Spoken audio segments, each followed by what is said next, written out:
Lucía Mendoza, de 9 años, entró en el salón del Gran Hotel Alfonso XIII de Madrid con la ropa sucia y los zapatos rotos, arrastrando una mochila desgastada que contenía todo lo que poseía en el mundo. Los huéspedes millonarios la miraron con disgusto mientras se acercaba tímidamente al piano de cola Steinway de 2 millones de euros en el centro de la sala. La seguridad estaba a punto de echarla cuando susurró con voz temblorosa: ¿Puedo tocar algo a cambio de un bocadillo? Las risas crueles llenaron el salón. Una niña de la calle que pretendía saber tocar esa obra maestra musical. Pero cuando sus pequeños dedos tocaron las teclas y comenzó a interpretar la fantasía impromptu de Chopin con una perfección que dejó a todos sin aliento, nadie sabía que estaban presenciando el regreso de la hija del maestro Alejandro Mendoza, leyenda del piano muerto 3 años antes. Una niña que había escapado de los orfanatos y había vivido en la calle, ocultando un talento que cambiaría para siempre sus vidas. Lucía Mendoza no tenía recuerdos claros de cuando su vida había sido normal. Lo que sabía con certeza era que 3 años antes, cuando tenía solo 6 años, su padre Alejandro Mendoza, el pianista más celebrado de España, había muerto en un accidente de tráfico mientras regresaba de un concierto en el Teatro Real de Madrid. Su madre había muerto de cáncer cuando ella tenía apenas 4 años, dejándola completamente sola en el mundo. Los servicios sociales la habían llevado a un orfanato en las afueras de Madrid, un lugar gris y frío donde los niños eran números y donde nadie creía que una niña de la calle pudiera realmente ser hija del gran maestro Mendoza. Los documentos se habían perdido en el incendio del archivo municipal. No había parientes vivos que pudieran reconocerla, y ella era demasiado pequeña y traumatizada para explicar quién era realmente. En el orfanato, Lucía había tratado de contar sobre el piano negro brillante que tenía en casa, de las tardes cuando papá le enseñaba a tocar, de las melodías que aún escuchaba en su cabeza.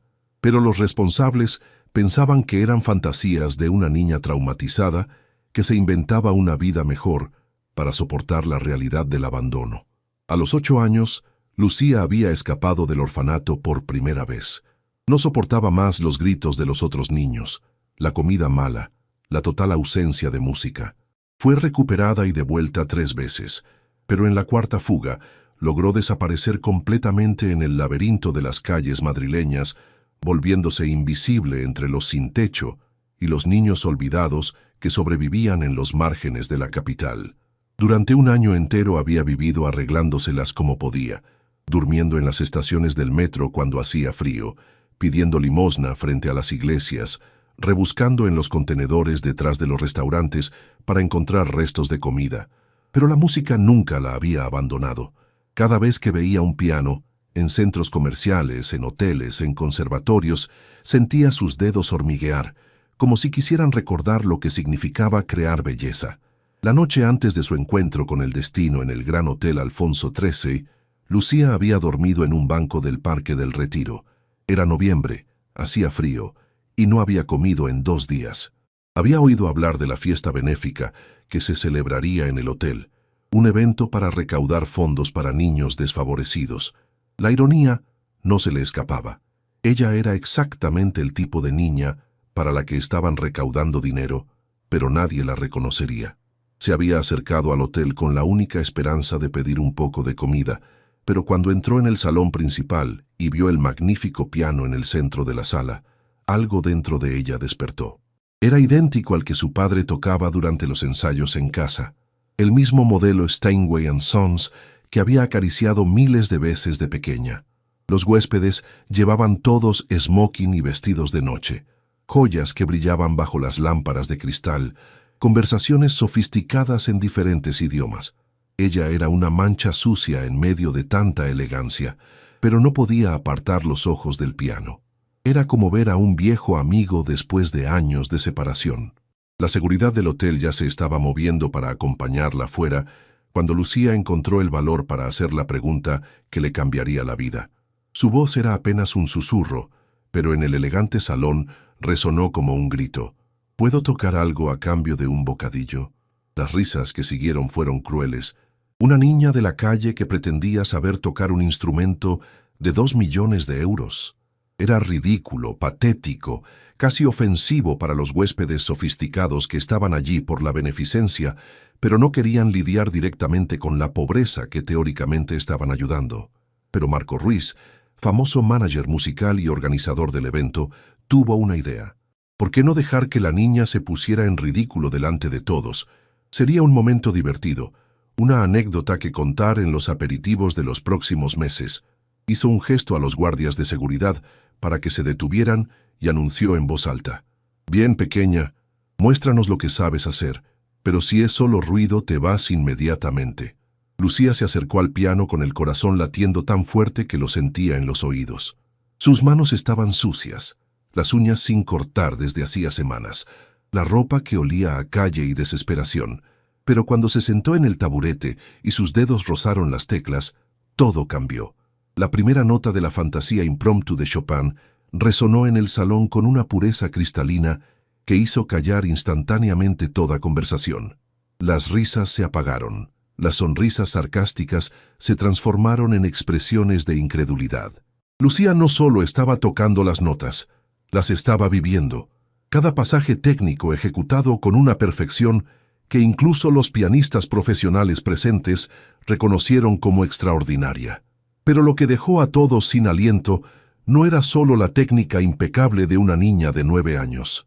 Era la emoción pura que transmitía a través de la música, una profundidad de sentimiento que hablaba de pérdidas demasiado grandes para su edad, de soledad que ningún niño debería conocer jamás, de una belleza que sobrevivía a pesar de todo. Cuando el último acorde se desvaneció en el silencio absoluto del salón, los huéspedes permanecieron inmóviles durante largos segundos. Luego, alguien comenzó a aplaudir, y en pocos instantes toda la sala estalló en una ovación que nunca terminaba. Lucía levantó los ojos del piano y por primera vez en 3 años vio en las miradas de los adultos no piedad o fastidio, sino asombro y respeto. Pero lo que no sabía era que entre el público estaba Elena Vázquez, crítica musical de El País y amiga íntima del difunto Alejandro Mendoza. Elena había reconocido inmediatamente no solo el talento extraordinario, sino también algo familiar en la forma en que las pequeñas manos se movían sobre las teclas.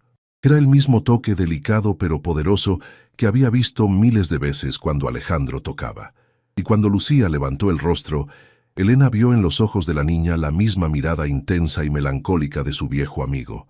El destino acababa de comenzar a tejer el hilo que devolvería a Lucía Mendoza al lugar que le correspondía por derecho en el mundo de la música.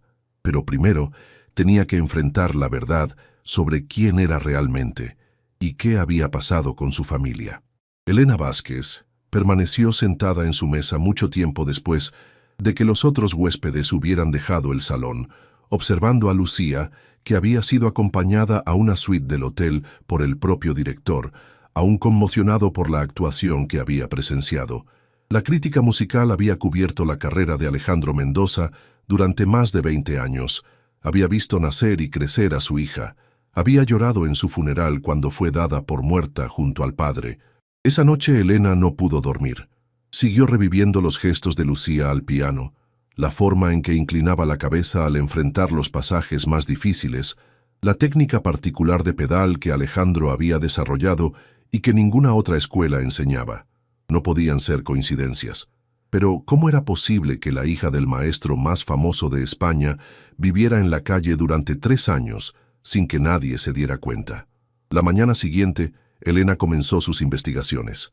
Lo que descubrió la conmocionó. Después de la muerte de Alejandro, Lucía había efectivamente desaparecido de los registros oficiales. Los servicios sociales tenían un expediente de Lucía sin apellido, una niña no identificada encontrada traumatizada en el lugar del accidente y hospitalizada durante semanas. En el incendio del archivo municipal se habían perdido todos los documentos que podían conectar a esa niña con la familia Mendoza. El orfanato donde había sido llevada tenía registros de una niña que decía ser hija de un pianista famoso, pero los responsables habían catalogado esas afirmaciones como fantasías post-traumáticas. Nadie había hecho jamás la conexión con Alejandro Mendoza, también porque oficialmente su hija había muerto en el accidente junto a él. un error burocrático que había condenado a una niña a 3 años de invisibilidad social. Elena se precipitó al hotel y pidió hablar con Lucía. La encontró en la suite, lavada y vestida con ropa limpia que el personal del hotel le había conseguido, pero aún visiblemente asustada y desconfiada. Cuando Elena le dijo que había sido amiga de su padre, los ojos de Lucía se llenaron de lágrimas que no derramaba desde hacía años. Lucía comenzó a contar su historia verdadera por primera vez desde que había sucedido el accidente. Recordaba la noche del accidente. Papá tenía que ir a Madrid para un concierto. Ella debía quedarse en casa con la niñera, pero a último momento la mujer se había enfermado. Alejandro había decidido llevar a Lucía con él, prometiéndole que después del concierto irían a comer helado a un lugar que conocía cerca del teatro. El viaje de vuelta había sido feliz. Alejandro había tocado magníficamente. Lucía había aplaudido desde la platea, sintiéndose la niña más orgullosa del mundo. En el coche cantaban juntos las canciones que él le había enseñado. Luego hubo el ruido terrible, el mundo que giraba, la oscuridad, y cuando despertó en el hospital, todos decían que papá había muerto y nadie parecía saber quién era ella. Elena escuchó con el corazón roto mientras Lucía le contaba los 3 años siguientes. El orfanato, donde nadie creía sus historias, la fuga por las calles de Madrid, el hambre, el frío, el miedo constante, pero sobre todo la música que la había mantenido viva. Había seguido practicando mentalmente las lecciones que papá le había enseñado. Había tocado pianos imaginarios con los dedos cuando no podía dormir. Había cantado en voz baja las melodías que eran el único vínculo que quedaba con su vida anterior. La confirmación definitiva llegó cuando Elena pidió a Lucía que tocara algo que nadie podía conocer si no pertenecía realmente a la familia Mendoza. Lucía se sentó al piano de la suite y tocó una melodía simple pero profundamente conmovedora. Elena la reconoció inmediatamente. Era la nana que Alejandro había compuesto para su esposa cuando Lucía era recién nacida, una pieza nunca publicada, nunca ejecutada en público, que existía solo en las grabaciones privadas que Elena había escuchado en casa del maestro años antes. Ya no había dudas. Lucía Mendoza, hija de la leyenda del piano, estaba viva. ¿Te está gustando esta historia? Deja un like y suscríbete al canal. Ahora, continuamos con el vídeo. Pero ahora Elena tenía que enfrentar una cuestión aún más compleja. ¿Cómo reintegrar a una niña traumatizada y criada en la calle en el mundo sofisticado de la música clásica? ¿Y cómo gestionar el impacto mediático de un descubrimiento que conmocionaría todo el ambiente musical internacional? El primer paso fue contactar al abogado que había gestionado la herencia de Alejandro. Oficialmente, todos los bienes del maestro habían sido puestos en un fondo fiduciario, esperando posibles herederos. La villa familiar había sido sellada. El famoso piano de Alejandro había sido trasladado a un depósito. Sus partituras y grabaciones privadas habían sido conservadas en un banco. Si Lucía fuera reconocida legalmente como su hija, heredaría todo. Una fortuna estimada en más de 20 millones de euros, además de un patrimonio artístico invaluable. Pero el reconocimiento legal requería tiempo, documentos, pruebas de ADN. Y mientras tanto, Lucía necesitaba estabilidad, atención médica, apoyo psicológico y sobre todo, volver a la música que había sido su salvación. Elena tomó una decisión que cambiaría ambas vidas. Llevó a Lucía a su casa e inició el largo proceso de reconstruir una identidad y un futuro. Lo primero que hicieron juntas fue comprar un piano. Cuando Lucía lo vio entrar en el apartamento de Elena, estalló en llanto. No eran lágrimas de tristeza, sino de pura alegría. Por primera vez en 3 años, tenía de nuevo un instrumento completamente suyo, una forma de dar voz a los sentimientos que había mantenido encerrados durante demasiado tiempo. Esa noche, Lucía tocó durante horas, las manos recuperando agilidad y seguridad con cada pieza. Elena escuchaba desde la cocina, sabiendo que estaba presenciando algo milagroso. No solo el regreso de un talento extraordinario, sino el renacimiento de una niña que había encontrado el camino de vuelta a casa. La noticia de que Lucía Mendoza estaba viva explotó en los medios internacionales. Elena gestionó la revelación con cuidado, Primero las pruebas de ADN que confirmaron la identidad, luego una conferencia de prensa que conmocionó el mundo de la música clásica. Descubrir que la hija del gran Alejandro había heredado su talento extraordinario fue como encontrar un tesoro perdido. Las ofertas llegaron inmediatamente. Conservatorios prestigiosos, casas discográficas, promotores dispuestos a pagar cifras astronómicas. Pero Elena estaba decidida a proteger a Lucía del frenesí comercial. La niña necesitaba tiempo para recuperarse emocional y socialmente, con enormes lagunas educativas y la necesidad de aprender de nuevo a confiar en los adultos. El maestro elegido fue Dmitri Volkov, legendario profesor ruso. Cuando escuchó una grabación de Lucía, cambió inmediatamente de opinión sobre rechazarla como estudiante. El primer encuentro fue emocionante.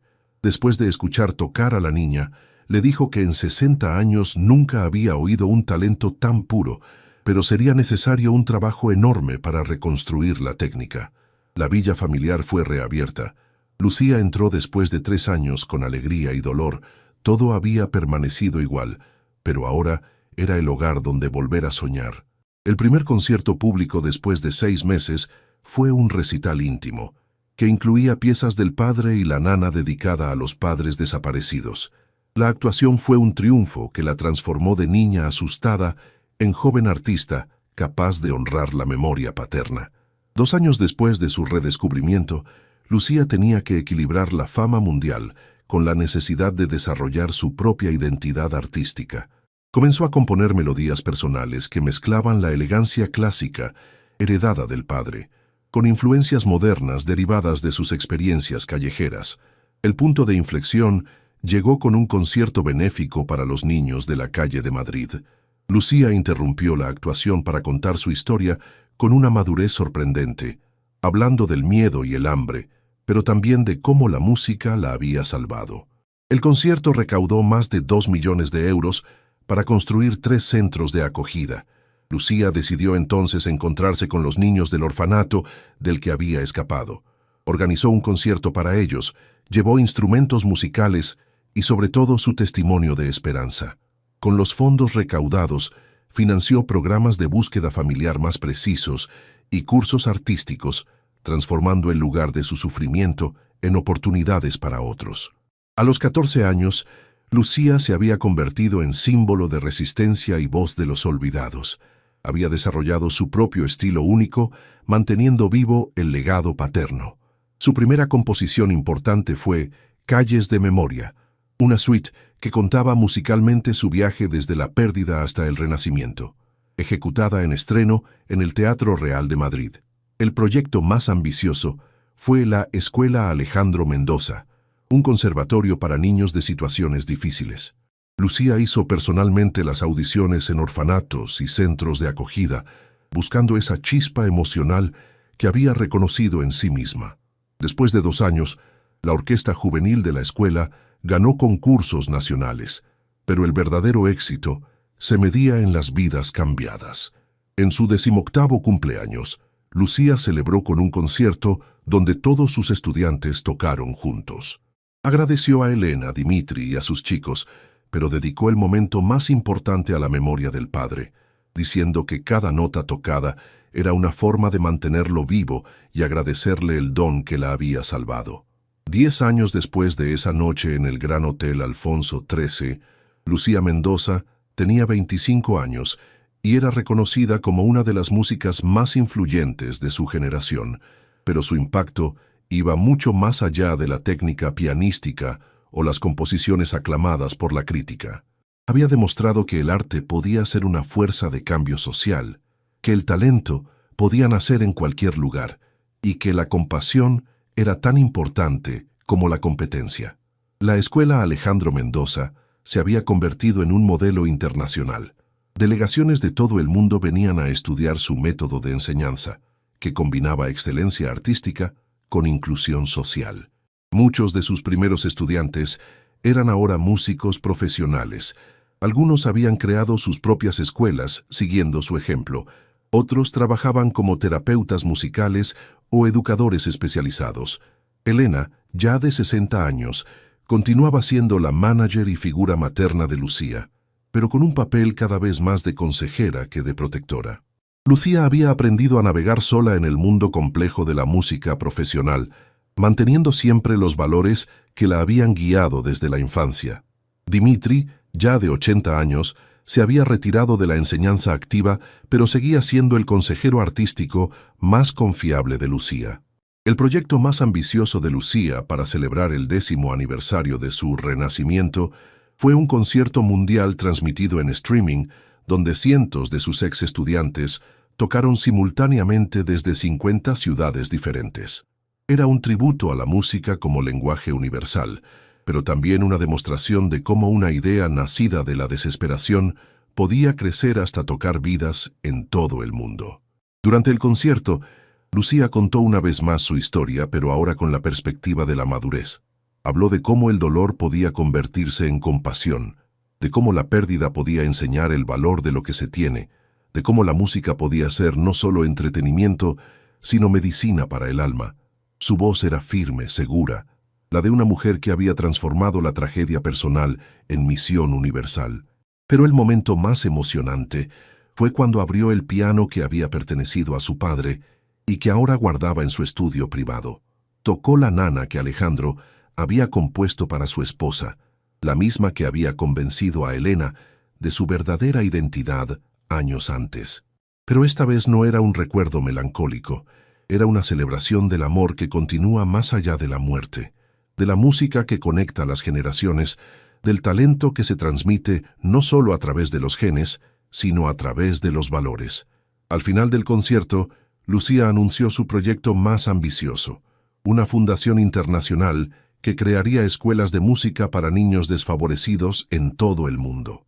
El objetivo era ambicioso, pero claro, hacer que ningún niño con talento musical fuera jamás perdido u olvidado, independientemente de sus orígenes o circunstancias. La ceremonia de clausura del concierto se celebró simbólicamente en el Gran Hotel Alfonso XIII de Madrid, en el mismo salón donde todo había comenzado. El piano Steinway seguía allí, pulido como un espejo, y Lucía se sentó en el mismo taburete donde se había sentado de niña hambrienta y desesperada. Pero esta vez no tocó Chopin. Tocó una composición original que había escrito especialmente para la ocasión, titulada El niño que sueña. Era una pieza que hablaba de esperanza, de posibilidades infinitas, de cómo cada final puede ser un nuevo comienzo.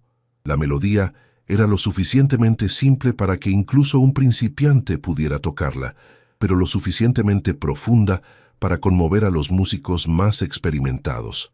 Mientras las últimas notas resonaban en el elegante salón, Lucía pensó en la niña de 9 años que había entrado allí 10 años antes. Esa niña había pedido un bocadillo a cambio de música. Ahora la mujer en la que se había convertido ofrecía música a cambio de un mundo mejor, donde cada niño pudiera descubrir y cultivar sus propios talentos. La historia de Lucía Mendoza se había convertido en leyenda. La niña perdida que se había reencontrado a sí misma a través de la música y ahora ayudaba a otros a hacer lo mismo. Pero para ella, no era solo una bella historia que contar, era la prueba viviente de que no importa lo oscura que pueda parecer la situación, siempre hay una nota de esperanza esperando a ser tocada. Y cada vez que un niño aprendía su primera escala, cada vez que un joven descubría que podía crear belleza con sus propias manos, cada vez que la música encendía una chispa en un alma perdida, Lucía sabía que su padre sonreía, porque la música nunca muere, se transforma, crece y continúa viviendo en el corazón de quien tiene el valor de compartirla. El piano cayó, pero la melodía continuaba. Que era el sonido del futuro naciendo del pasado, la promesa de que cada niño olvidado podía aún convertirse en la sinfonía que el mundo estaba esperando escuchar. Dale me gusta. Si crees que cada niño merece una oportunidad de brillar, comenta, ¿qué momento te impactó más en esta historia? Comparte para inspirar a quien nunca ha dejado de soñar, a pesar de las dificultades.